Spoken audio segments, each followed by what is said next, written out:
На протяжении нескольких лет у нас в центре ведутся занятия по родному языку, и мы с Левиза Даматовной стараемся в этом помочь.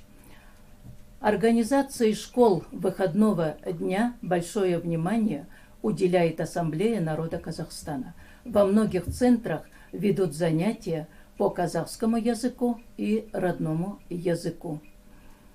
На сегодня самая большая проблема – это сохранение родного языка. Я хочу привести пословицы на родном языке. Ата сөзлер. Тіл урмет, илге урмет. Уважение к языку, уважение к стране. Тіл ақыл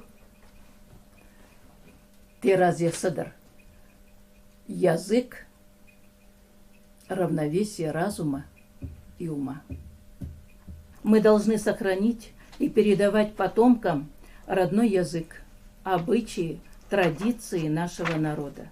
Урф-әдетлерімізні қорумақ, ұзатмақ керекміз. Шынчык талеберлер ана тілінде шиырлер айтacak. Ясмин башла. Білмесен үстіліні, огренмесін әлімні. Терек кеби өсірсін, іч бермейві бермейсін.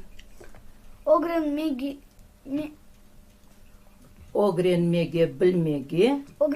білмеге чешет тіл чоқ. Лақын ана тілден, яқын тіл yok. Yok, машалаңыз ба. Аскар, оқы. Біздің тіл өйле дүлбер, сукланалар башкалар. Огренмеге пек істелер, біздің оглан век ызлар. Машалла. Гүлнар.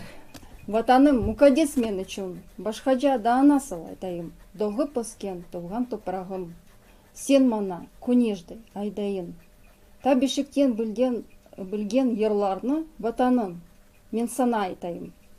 Енді ремзиямыз бізге түркі ерлайжақ. Ең sevgen түркіміздің. Мен şimdi ерлажақым дүркіні екі чешме. Эки чешме ян-яна, су içtim хана-хана, senin doğuran ana, olsun mana haynana. Sallasana yavluğunu, bir mektuble bildirsene savluğunu. Sallasana yavluğunu, bir mektuble bildirsene savluğunu. Озы жематым қалқара ана тілінден қайырлайым. Балларымызмен ана тілін лаф етсек, миллет бардыр демек.